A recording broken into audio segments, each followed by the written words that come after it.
Vamos lá. Queremos falar nessa noite sobre um texto muito conhecido de vocês, talvez o texto que é mais lido e mais mal pregado nas igrejas evangélicas do Brasil.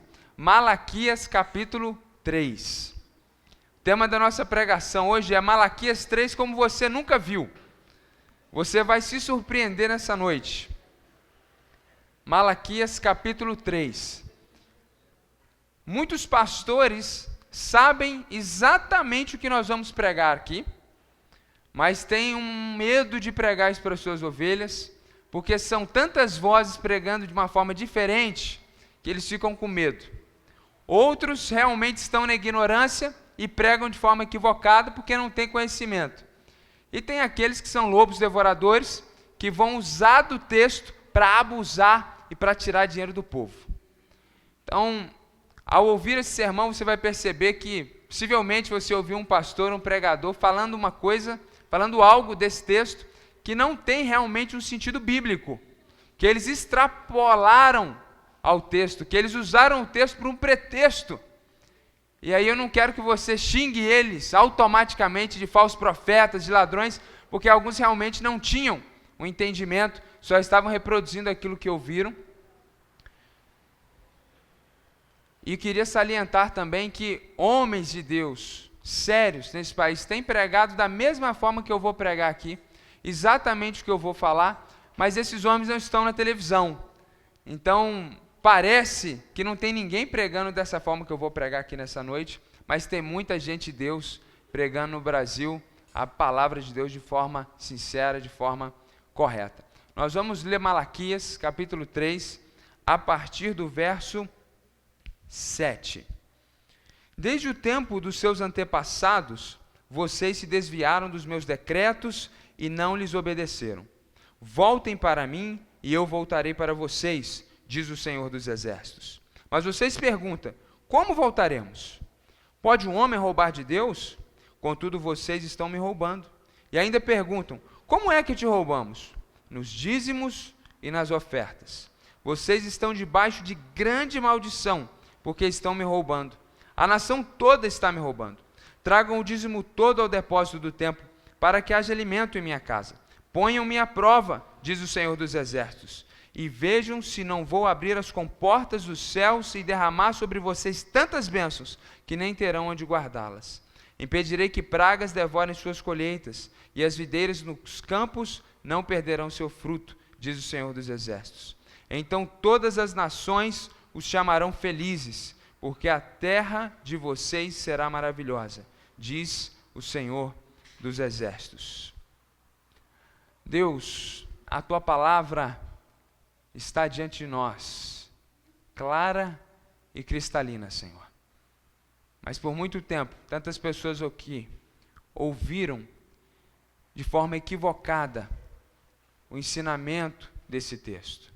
Eu peço, Deus, que o Teu Espírito Santo tire todo o comichão no ouvido, todo ensinamento equivocado, e que a Tua palavra nessa noite possa abençoar a vida de cada pessoa que entrou nesse lugar. Somente a Tua voz seja audível nessa noite. Em nome do Senhor Jesus que nós oramos. Amém. Irmãos, o profeta Malaquias foi o último profeta que escreveu um livro no Antigo Testamento. Por isso, ele é o último livro do Antigo Testamento na sua Bíblia. O profeta Malaquias profetizou em um tempo difícil, em um tempo de crise, um tempo de declínio espiritual. Para aqueles que estavam aqui no domingo retrasado, quando nós falamos do profeta Abacuque, aqueles que estavam vão se lembrar que eu estava dizendo que Abacuque profetizou num período em que o povo estava em declínio espiritual, e Deus disse para Abacuque que eu vou enviar a Babilônia para destruir o reino de Judá como um juízo da parte de Deus, como uma disciplina da parte de Deus por causa dos pecados dessa nação. E isso de fato ocorre, isso se cumpre, o povo vai cativo para a Babilônia, depois eles regressam, aí está o livro de Esdras, o livro de Neemias na sua Bíblia, o livro do profeta Ageu, e já depois de retornarem do cativeiro babilônico, de terem sido resgatados pelo Senhor do cativeiro babilônico, o povo começa a declinar espiritualmente mais uma vez. E aí Deus levanta o profeta Malaquias, aproximadamente no século V antes de Cristo. Depois dele, possivelmente alguns profetas se levantaram, mas nenhum homem mais foi inspirado para escrever a palavra de Deus. Por isso ele é considerado o último profeta que Deus envia até João Batista. E nesse contexto que Malaquias estava pregando, nesse contexto que Malaquias vivia, dentro do povo de Deus, os judeus, ou o reino de Israel, aqui nesse momento é difícil a gente precisar qual era a nomenclatura que eles se autodenominavam. O importante é você saber que a situação espiritual era deplorável. Se nós lemos todo o livro de Malaquias, nós ficamos até impactados e assustados, tamanho a infidelidade do povo de Deus para com o seu Deus. E Malaquias, então, ele se levanta para profetizar, ele vem trazendo denúncia, ele vem trazendo correção, e nós chegamos aqui no capítulo 3, onde ele vai tocar no assunto de dízimos e ofertas.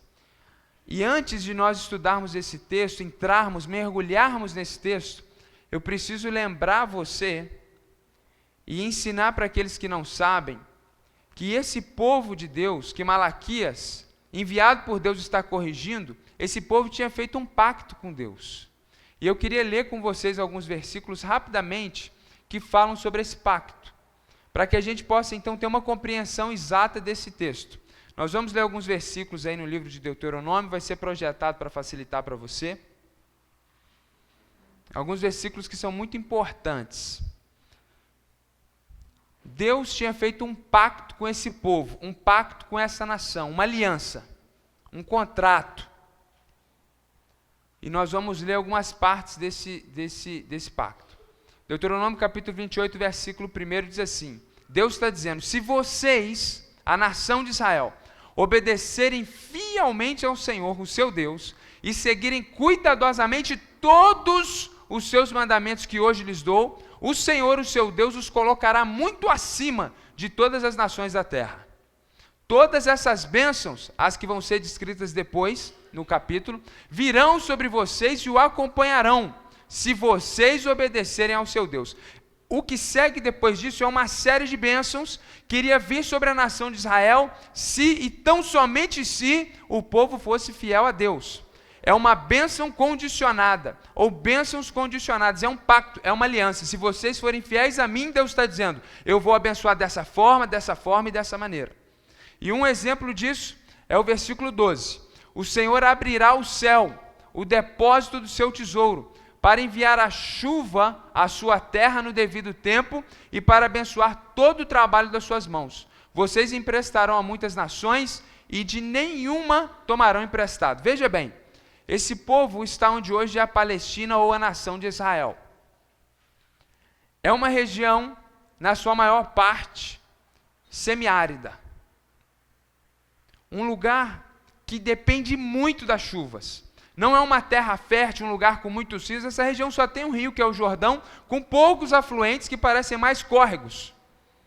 Então, se a chuva não viesse no tempo certo, eles teriam dificuldade com as colheitas.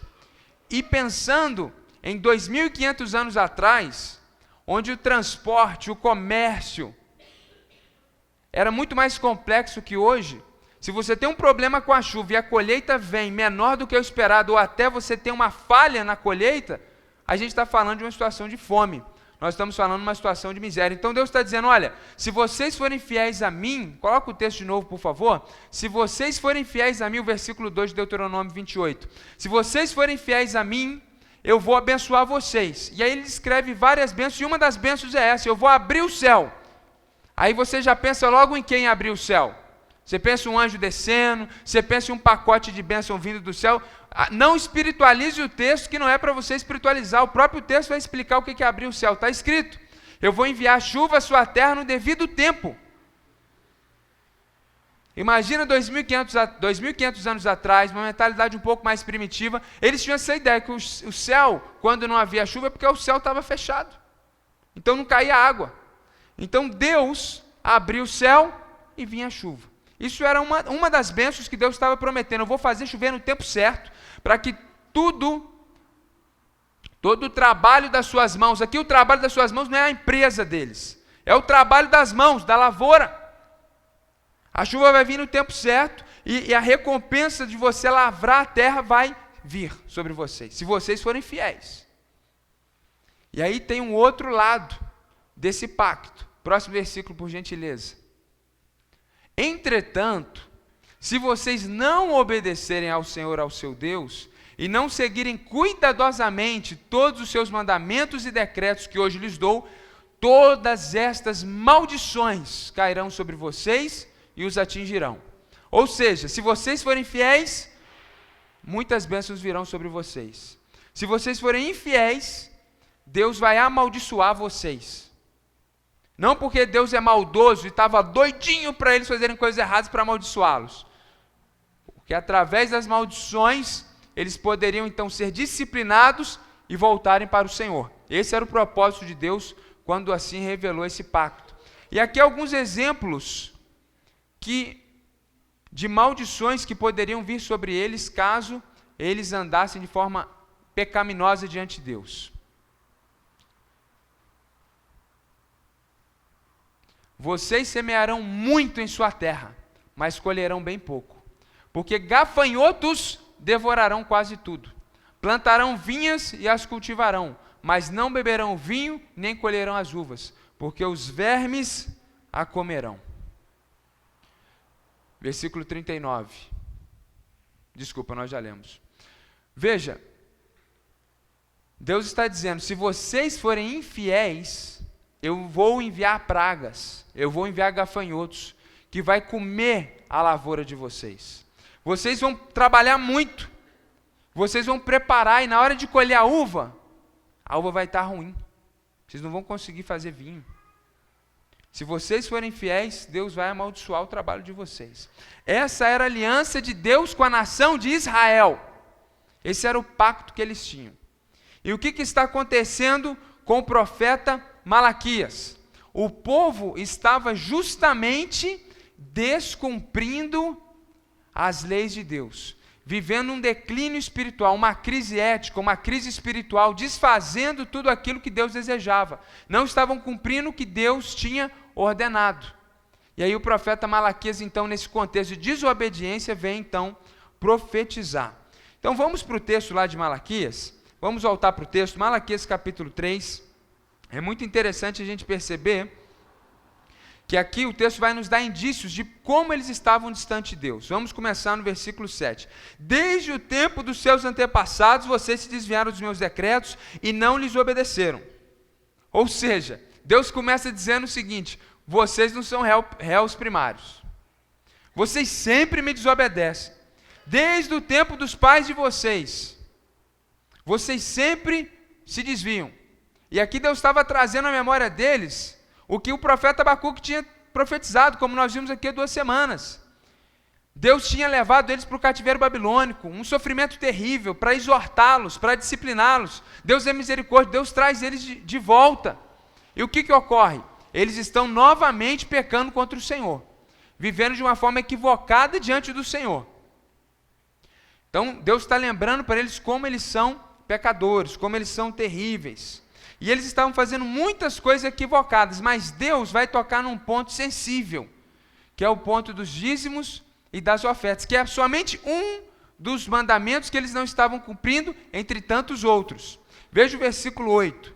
Pode um homem roubar de Deus? Deus está perguntando para eles. E aí vocês estão me roubando. E ainda perguntam, como é que a gente está te roubando, Senhor? Nos dízimos e nas ofertas. Aqui é importante você perceber que no Antigo Testamento nós tínhamos 4 ou 5 tipos de ofertas, depende aí da perspectiva. Então você tinha uma lei muito complexa de como trazer uma oferta a Deus. O texto não está falando de uma oferta financeira de vir aqui depositar no gasofilácio. O texto está falando das ofertas do Antigo Testamento. Então tinha oferta que se matava e se queimava um animal, tinha oferta que você trazia frutas e cereais, tinha oferta pela expiação da culpa. E para cada tipo de oferta tinha uma lei muito clara, muito específica, com um propósito muito bem definido. E além disso havia os dízimos. E por que no plural? Porque não era simples. Bom, fez a colheita, pega 10% e traz para Deus. Era mais complexo do que isso. O Antigo Testamento fala sobre outros tipos de dízimo. Tinha inclusive uma lei que ensinava o que fazer quando o indivíduo não trazia o dízimo no tempo correto. Havia um imposto que ele tinha que pagar a mais. Porque no Antigo Testamento o dízimo não é só um ato de adoração a Deus, mas é também uma forma de tributação para o Estado. Então, dízimos e ofertas aqui, não é dízimos e ofertas no contexto de hoje, diretamente. É dízimos e ofertas naquele contexto do Antigo Testamento, numa nação de Israel, e aí você vai estudar profundamente os 5 primeiros livros da Bíblia para você entender bem o que são dízimos e ofertas, antes de simplesmente fazermos uma aplicação nos dias de hoje. E é muito importante a gente perceber alguns propósitos dos dízimos e das ofertas, e eu já vou adiantar aqui para você. Primeiro propósito dos dízimos e ofertas era sustentar os sacerdotes e levitas, porque hoje todos nós somos sacerdotes diante de Deus, segundo o Novo Testamento, mas naquele tempo somente uma tribo das 12 tribos que compunham a nação de Israel é que podiam prestar o serviço de adoração a Deus. E dentre essa tribo, que era a tribo dos levitas, somente de uma família vinham os sacerdotes. Ou seja, como que essa tribo de milhares de pessoas se sustentava para auxiliar as demais 11 tribos na adoração a Deus, através dos dízimos e ofertas. Então as pessoas contribuíam para Deus, vinham até o templo que se encontrava em Jerusalém, e aí, através desse recurso, os sacerdotes e os levitas comiam, bebiam, porque eles não trabalhavam, eles estavam integralmente no serviço do reino de Deus. Outro propósito dos dízimos e ofertas no Antigo Testamento era o sustento de órfãos e de viúvas. Porque num contexto machista como era aquele, a mulher não podia trabalhar. A mulher não podia estar no mercado de trabalho. Então quem sustentava uma mulher viúva? Quem sustentava um órfão que o seu pai e sua mãe tinham morrido? Geralmente a família ficava responsável, mas em casos onde a família estava distante, numa outra cidade, aquela criança estava abandonada, quem cuidava? Da onde vinha esse recurso? Vinha dos dízimos e das ofertas. Um estrangeiro chegava no país, não se tornava uma pessoa em situação de rua, era sustentado pelos dízimos e pelas ofertas. Ou seja, o dízimo e oferta servia para sustentar os sacerdotes e levitas, que eram os únicos que podiam fazer a adoração a Deus no templo, e também servia para uma ação social. Ou seja, ao mesmo tempo que era o recurso necessário para que a adoração ocorresse, também era um sistema quase que previdenciário, quase que um INSS, para auxílio das pessoas necessitadas. E é muito importante você perceber e entender isso, que Deus no Antigo Testamento, Ele não permitia que qualquer pessoa sacrificasse um animal para agradá-lo. Era só pessoas dessa tribo específica. E essas pessoas viviam dos dízimos e ofertas. Bom, o versículo 10 diz: tragam o dízimo todo ao depósito do templo, para que haja alimento em minha casa. O que está implícito? Que naquele contexto, eles não estavam trazendo o dízimo, eles não estavam trazendo a oferta, então não tinha mantimento na casa de Deus. Hoje, a casa de Deus é você. A Bíblia diz que o Espírito de Deus habita dentro daqueles que creem em Jesus Cristo. Mas naquele tempo, o templo se encontrava em Jerusalém. E ali a presença de Deus se manifestava, não que Deus estava preso, aprisionado, contido naquele local, mas a presença de Deus se manifestava. Então eles diziam: essa é a casa de Deus. Então eles iam adorar a Deus, eles iam até a casa de Deus, na perspectiva deles, na perspectiva do Antigo Testamento. E ali havia um lugar onde era colocado os alimentos que eram tragos. Alguns vendiam lá longe e vinham somente com recursos, com uma viagem de quilômetros até a cidade de Jerusalém. E como eles não estavam contribuindo, a casa de Deus, o templo, não tinha mantimento. Não tinha mantimento para sustentar os sacerdotes, não tinha mantimento para cuidar dos pobres e necessitados. Qual é a consequência disso, irmãos? Tinha acabado a adoração, tinha acabado o culto. Porque o levita e o sacerdote estavam passando fome. Então ele tinha que trabalhar para sustentar a sua família. Então você, que é uma pessoa fiel, ia até o templo de Jerusalém para prestar um culto de adoração a Deus, não tinha nenhum levita para te auxiliar, não tinha um sacerdote. Porque como a nação inteira não estava cumprindo o mandamento de trazer o dízimo e oferta, eles não tinham recurso para se manter. Então tinha acabado a adoração. Os estrangeiros que chegavam na terra não tinham uma boa impressão do nosso Deus. Porque o recurso que seria destinado para abençoá-los não existia mais. A ideia de Deus no Antigo Testamento é essa: que as pessoas que se achegassem à nação fossem abençoadas, para que eles soubessem que o nosso Deus é bondoso. Então o estrangeiro que vinha sem recurso, ele era abençoado, para que ele soubesse o quão bom é o nosso Deus. Hoje missões se dá de forma contrária. Hoje Jesus disse: vão e façam discípulos. No Antigo Testamento é o contrário: venham e vejam como o nosso Deus é bom. É uma forma de missões que estava sendo prejudicada porque não havia contribuição. E os órfãos, as viúvas, provavelmente morrendo de fome, talvez algumas mulheres se prostituindo por uma questão de necessidade, homens maldosos se aproveitando desse contexto, explorando mulheres, uma situação de declínio espiritual, porque não havia dízimos e porque não havia as ofertas. E é muito importante perceber isso, que essas ofertas, mais uma vez eu digo, não era essa oferta de dinheiro que você traz aqui, que você sente no coração, vou dar uma oferta para Deus. Era algo que Deus tinha estipulado na sua lei. Todo ano, todo homem de Deus, junto com a sua família, precisa fazer essa oferta, essa oferta, essa oferta, e ninguém fazia nada. Ou seja, o que o texto está dizendo? Que eles abandonaram completamente a adoração ao Senhor. O templo estava falido, o templo estava abandonado. Esse era o cenário que o profeta Malaquias estava inserido. E como nós já vimos no início da nossa pregação, que quando o povo de Israel quebrava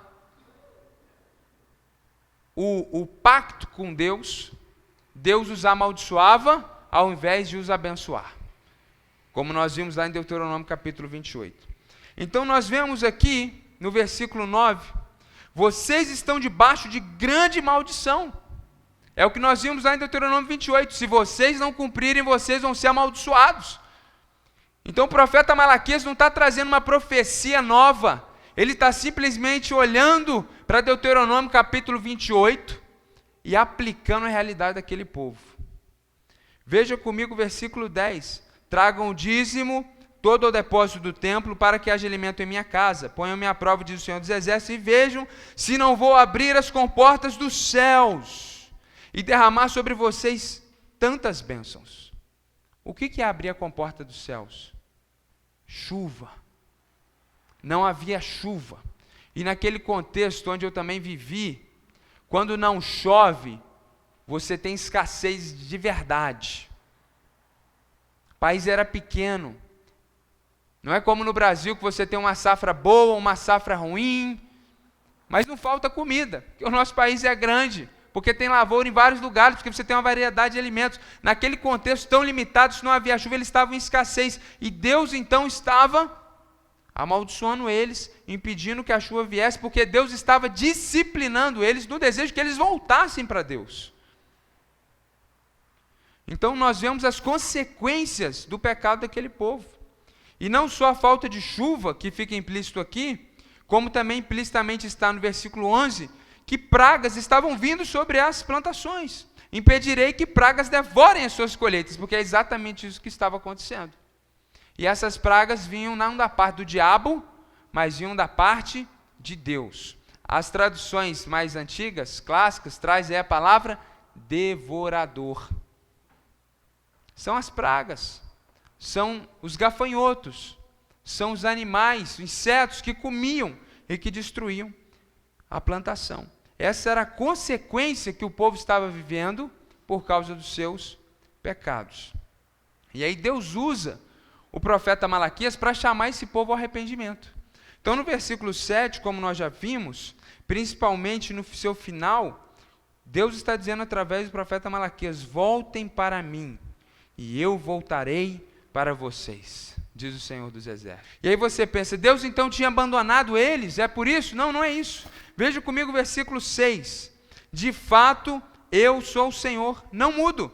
Por isso vocês, descendentes de Jacó, não foram destruídos. Deus continuava presente, Deus continuava derramando seu amor, a sua graça, a sua misericórdia, mas quando eles voltem para mim, para que eu me volte para vocês, cumpram a minha lei, o pacto, a aliança que nós fizemos, para que ao invés de derramar maldições e disciplinas, eu possa abençoar vocês, porque esse era o desejo de Deus. E nós vemos no versículo 10, quando Deus diz: ponham-me à prova, diz o Senhor dos Exércitos, e vejam se não vou abrir as comportas dos céus e derramar sobre vocês tantas bênçãos que não terão onde guardá-las.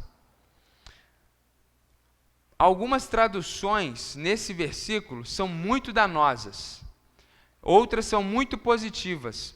Tem uma tradução que diz: coloquem-me à prova nisto. Essa é uma das melhores traduções, porque a ideia aqui do texto é que, olha, Deus está dizendo para aquele povo: parem de me desobedecer, cumpram aquilo que nós acordamos numa aliança, tragam os seus dízimos, tragam as suas ofertas, para que os sacerdotes tenham recurso, para que a adoração retorne, para que os necessitados e pobres sejam abençoados.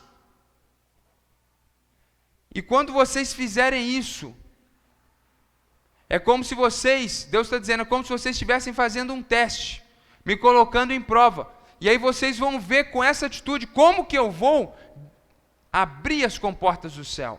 E como que você vai ter uma bênção sem medida, ou seja, a colheita vai ser grandiosa. Vai sobrar. Vocês vão colher muito. Deus está dizendo: eu vou pôr a minha mão, eu vou abençoar vocês.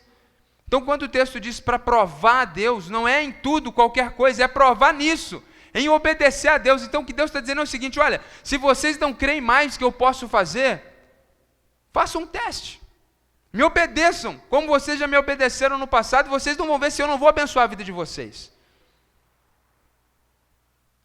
Então Deus está chamando aquele povo ao arrependimento, e aí Ele vai mostrar as consequências positivas dessa obediência, como nós já vimos no versículo 10, Deus vai abrir as comportas do céu, ou seja, haverá chuva no tempo certo, que vai abençoar a colheita, haverá um sucesso na colheita, o versículo 11 diz isso: eu vou impedir que as pragas devorem as suas colheitas, e as videiras no campo não perderão seu fruto. Deus está prometendo que Ele vai abençoar a colheita. E veja bem, irmãos, versículo 10, versículo 11, chuva e prosperidade na colheita, não tem nada de especial aqui, é simplesmente aquilo que Ele já tinha dito lá em Deuteronômio 28, era o pacto que eles tinham feito. Malaquias não está trazendo uma promessa de vitória surpreendente, sobrenatural. Malaquias está só trazendo a revelação bíblica. Malaquias é um profeta extremamente bíblico. É muito interessante, alguns profetas eles trazem revelações novas. Malaquias também traz, mas nesse texto aqui, Malaquias parece que ele está fazendo uma exposição de Deuteronômio 28 e aplicando para aquela congregação. Então a promessa da bênção, a promessa da colheita não é uma bênção especial do Senhor, é aquilo que já está revelado em Deuteronômio 28. Se vocês cumprirem, vocês vão abençoados, dessa e dessa forma. Malaquias só está repetindo isso, como nós vimos no início dessa pregação. E uma coisa muito interessante, muito bonita que tem nesse texto, uma consequência positiva de quando eles obedecessem ao Senhor, veja o que está escrito no versículo 12. Então todas as nações os chamarão felizes, porque a terra de vocês será maravilhosa. Deus estava interessado que o povo trouxesse os dízimos, trouxesse as ofertas, ou seja, obedecessem a Deus, porque Deus estava interessado em abençoá-los, e havia um pacto, e para Deus abençoá-los, Deus precisava que eles obedecessem, e o objetivo de Deus não era simplesmente abençoar a vida daqueles homens, mas o objetivo de Deus é que as nações ao redor ouvissem falar da riqueza, e de quão bom era morar na nação de Israel, E o objetivo de Deus não era exaltar a nação de Israel, mas exaltar o seu próprio nome. Que as pessoas vissem que o Deus de Israel é maior que os outros deuses, que o Deus de Israel é bom, que o Deus de Israel é fiel, que o Deus de Israel de fato opera e abençoa. Isso é missões. Deus queria que o seu nome fosse mostrado e revelado para outras pessoas. Então, quando aquele povo estava desobedecendo a Deus, descumprindo diversos pontos da aliança com Deus, e sobretudo nos dízimos e ofertas, acabando com a adoração, acabando com a fé, acabando com o serviço do templo, eles estavam impedindo que outras pessoas de outras nações conhecessem esse Deus que você hoje conhece através de Jesus Cristo. Então Deus promete não somente abençoar aquele povo, mas abençoar, através da obediência deles, outras nações. Então, o que nós vimos aqui até agora? Nós vimos que o povo estava em desobediência ao pacto que eles tinham com Deus. Nós vimos que Deus levanta o profeta Malaquias para profetizar, exortando, admoestando aquele povo a retornarem para Deus. Deus estava disciplinando eles por isso. As maldições estavam vindo sobre eles como uma consequência do pecado, como um ato de misericórdia de Deus, para que através da disciplina eles pudessem retornar. E por fim, o profeta Malaquias mostra como que eles seriam abençoados se eles obedecessem ao Senhor. Então, o esboço do sermão do profeta Malaquias tem 4 pontos. É o povo em desobediência ao pacto, são as consequências dessa desobediência, Deus chamando eles para o arrependimento e Deus mostrando as bênçãos da obediência. É isso que o texto está dizendo. Agora, algumas conclusões aqui após o nosso estudo desse texto.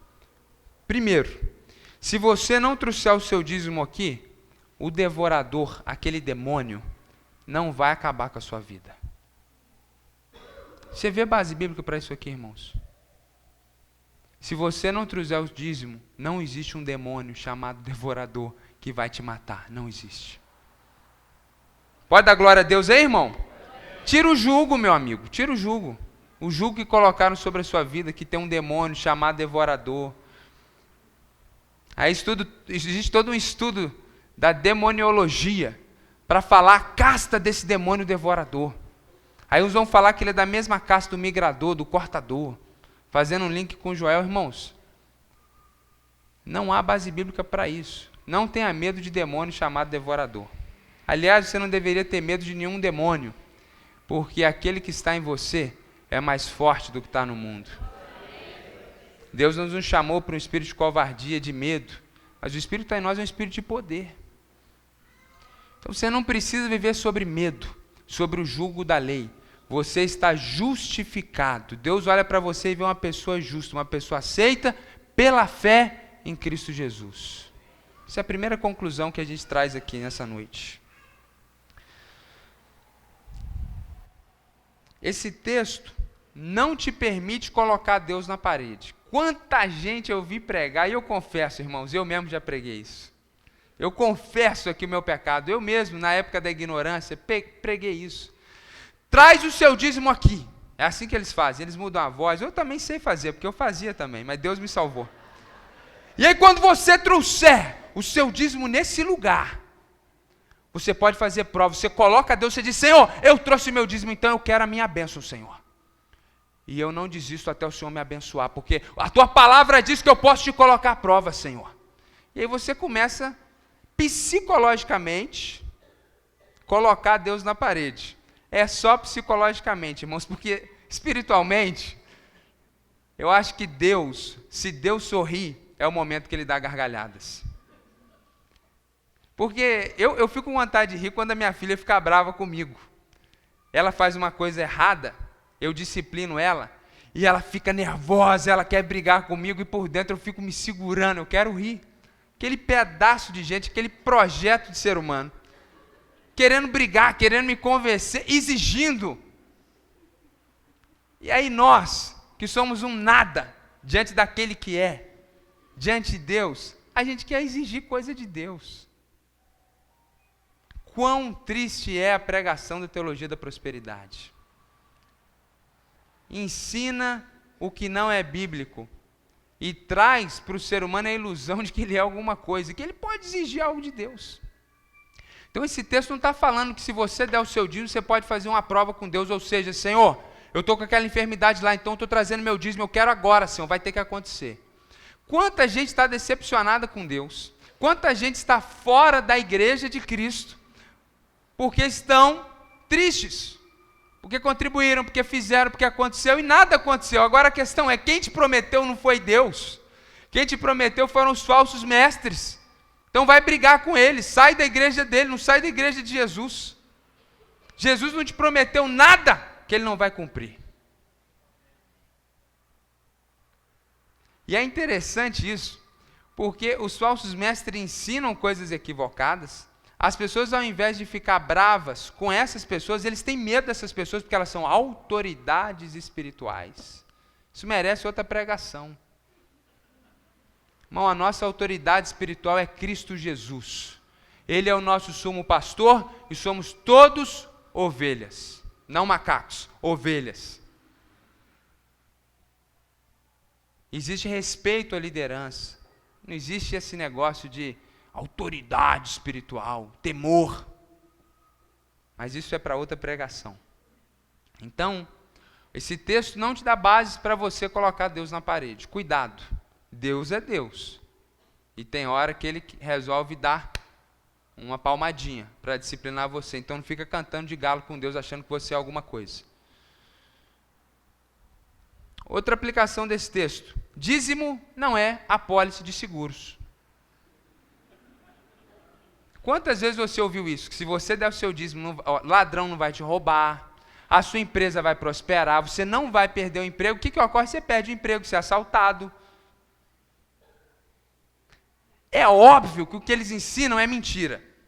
E quando a gente olha para o texto, isso fica escancarado. Não há base bíblica nesse texto para a gente ensinar que se você der o dízimo, nada de ruim vai acontecer na sua vida. Não é isso que Malaquias está dizendo, irmãos. O que Malaquias está dizendo é o seguinte: povo de Israel, eu tinha um pacto contigo, diz o Senhor, entre Israel e Deus. Vocês estão descumprindo esse pacto. Então eu vou amaldiçoar vocês com as maldições que eu já tinha previsto nesse pacto. Então voltem a me obedecer, para que eu possa abençoar vocês. Tragam os dízimos e me obedeçam nisso, para que a adoração seja restaurada, para que o cuidado com o necessitado possa ocorrer. É só isso que o texto está ensinando. O texto não está dizendo que se você der o dízimo, você está blindado espiritualmente, sua finança está blindada e você vai prosperar. Outro ensinamento. Eu quero inclusive dar um testemunho pessoal aqui. Quando nós estávamos aqui na cidade de Ubá, servindo ao Senhor como pastor de jovens, eu tinha o meu sustento da igreja e minha esposa trabalhava como dentista. Ou seja, nós tínhamos uma situação muito confortável. E aí Deus nos chamou para irmos trabalhar como muçulmanos na cidade de Foz do Iguaçu. O nosso sustento caiu 3 vezes o que era, porque a gente passou a viver de ofertas pela fé. Trabalhando ali na cidade de Foz do Iguaçu, ao longo do tempo, Deus foi movendo pessoas para nos abençoar, o nosso sustento ficou mais confortável. E aí Deus nos chama para ir para o Oriente Médio. E aí a gente larga tudo lá em Foz do Iguaçu e vai para o Rio de Janeiro, morar numa casa coletiva, lá onde o pastor Ian também morou. É uma casa que tem lá da nossa agência missionária, é uma casa, uma sala e uma cozinha coletiva com 4 quartos, cada quarto mora uma família. Então, privacidade zero, e o meu sustento caiu de novo 3 vezes o que era. E aí, saímos do Brasil, fomos para o Oriente Médio, com o tempo o sustento começa a melhorar de novo, aí Deus me chama para voltar para o Brasil, agora ele caiu pela metade.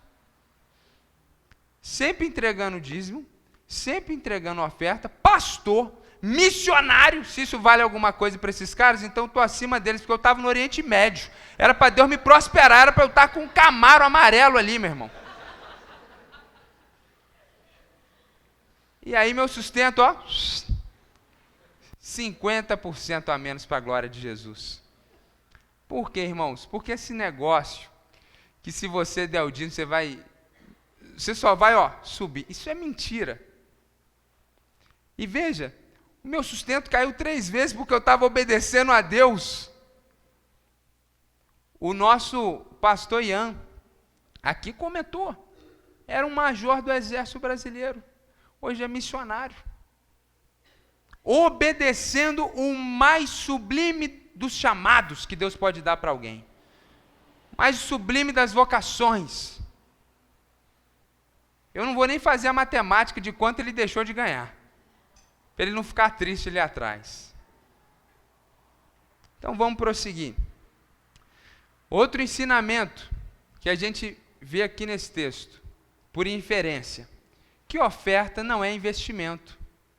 Porque é isso que eles ensinam, que dízimo é apólice de seguro, e oferta é investimento. Ou seja, o dízimo é para garantir o que você tem, e a oferta é para multiplicar cada vez mais. Isso está no texto, gente? Pelo amor de Deus. Pelo amor de Deus, eu falo igual Paulo, rogo pelas misericórdias de Deus, não se deixe enganar por essa gente. Hoje o Espírito Santo está iluminando você através dessa palavra. As ofertas aqui do texto eram as ofertas de sacrificar um animal, de trazer um cereal, não era dinheiro, não tinha a ver com nada disso. Era oferta para expiação de pecado, oferta para expiação de culpa, eram as ofertas do Antigo Testamento, que nós não precisamos fazer como eles faziam, porque em Cristo Jesus, nós não precisamos ofertar mais, matar um animal para perdão de pecados, porque Cristo é o sacrifício perfeito e único, de uma vez por todas. Oferta não é investimento. Quais são então as lições que nós podemos tirar desse texto? As lições que são legítimas a gente tirar desse texto aqui. Primeira lição que a gente tira, que se você peca, você vai ter consequências. Veja que a lição primeira não tem a ver com dízimos e ofertas, porque no texto, dízimos e ofertas é um exemplo, e não o principal do texto. O foco aqui é o combate à desobediência chamado à obediência. Então, primeira lição, aplicação para a sua vida pessoal é essa: não brinca com o pecado, não viva uma vida de pecado, porque você vai ter consequências.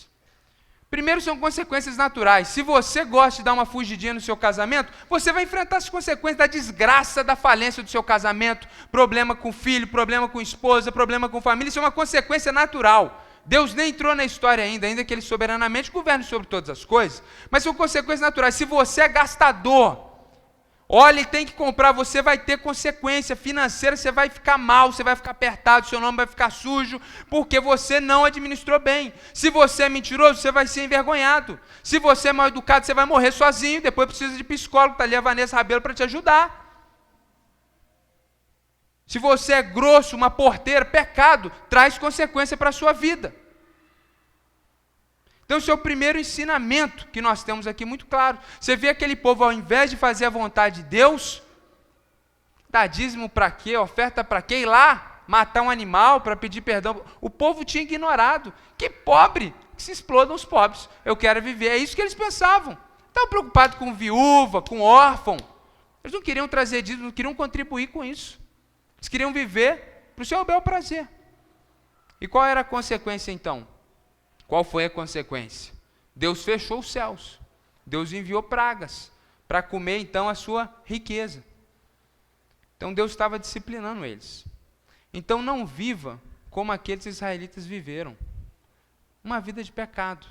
Porque você vai colher coisas ruins. Você vai enfrentar consequências negativas do seu pecado. E muitas vezes, Deus vai disciplinar você igual Ele estava disciplinando o povo de Israel, porque Deus ama os seus filhos. Então, se você é um filho de Deus e vive vivendo de uma forma que está desagradando a Deus, para o seu próprio bem, Deus vai disciplinar você. Então, naquele tempo, o que Deus fez? Deus impediu a chuva, Deus enviou pragas às colheitas, para que eles fossem disciplinados, para que eles tivessem aquele momento, nossa, A gente precisa voltar para Deus. Então, muitas vezes, algumas coisas ocorrem na nossa vida e é sim a disciplina do Senhor. E quando isso ocorre, assim como nós somos disciplinados por um chefe no trabalho, pelo pastor que chama atenção, pelo seu cônjuge, quando você é corrigido pelo seu pai, você não gosta. Assim também quando Deus nos disciplina, a gente não gosta. Porque quem gosta de ser chamado a atenção? Então, da mesma forma que se aplica para a vida aqui na terra, se aplica também para o seu relacionamento com Deus. Se você não quer passar por um processo onde Deus vai disciplinar você, viva de acordo com a vontade de Deus. Isso é uma outra aplicação legítima desse texto. E uma coisa muito bonita nesse texto é que o versículo começa dizendo, no versículo 7 começa dizendo que eles sempre, os pais deles, já faziam essas coisas erradas. Então a gente olha para o início do Antigo Testamento. Adão e Eva começam pecando. Os filhos deles começam pecando. Caim matou o irmão.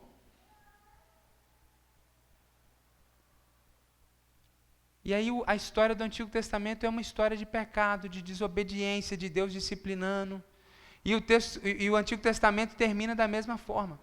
Mas, por outro lado, a gente vê desde Adão e Eva, Deus sendo misericordioso e Deus exortando, Deus chamando. Adão e Eva pecam, se escondem. E aí Deus vai, cadê você, Adão? O que aconteceu? Vamos confessar, deixa eu perdoar. Aí Caim quer matar o irmão. Aí Deus vai lá e conversa, não faça assim, faça de outra forma. E a história do Antigo Testamento é toda essa. No tempo dos juízes, o povo pecava, se afastava de Deus, Deus levantava um juiz para ter misericórdia do povo, para libertar o povo, para salvar o povo. Eles ficavam fiéis por 3 meses e voltavam com mais 30 anos de pecado. E assim é com o povo de Israel. E a gente destaca aqui esse esforço da parte de Deus, esse amor da parte de Deus, sempre buscando, sempre resgatando. E é assim na nossa vida também. Deus sempre vai enviar, ou melhor dizendo, Deus sempre com o seu Espírito Santo vai proporcionar meios para trazer você que é filho dele de volta. Às vezes com uma palavra amorosa, às vezes com uma palavra firme, às vezes com uma disciplina, mas o Senhor cuida dos seus. Jesus disse que ninguém poderia arrebatar suas ovelhas de sua mão. Se você é ovelha do Senhor, o Senhor sempre vai te trazer de volta.